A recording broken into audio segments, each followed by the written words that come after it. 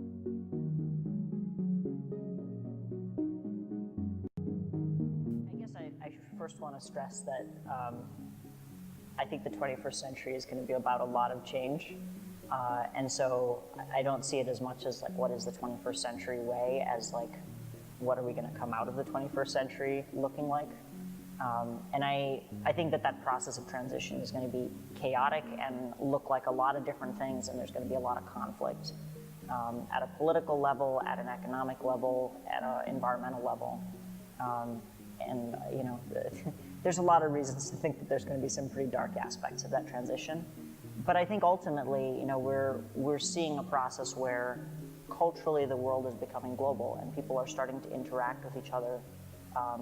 at a cultural level and at a social level and at an economic level in really beautiful and creative ways. And at the same time, we're facing the end of easily available, extractable natural resources. And that's going to force us to figure out ways to also, at the same time as we're that, you know, more global, more interconnected society,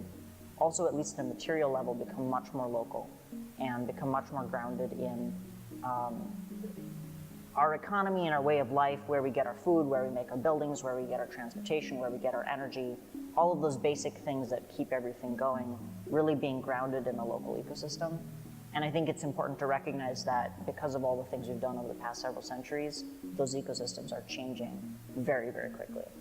And so it's very much about relocalizing how we do all of those basic day-to-day things in a way that is not dependent on fossil fuels, and is, you know, cycling materials and nutrients and all of that, and is sustaining, you know, all the rest of life that we have around us. At the same time as being very adaptable to change, whether that's climate change, whether that's, you know, the demographic transition, whether that's, you know, all of the new information technology that's kind of changing the way we do things. It's a very adaptable period.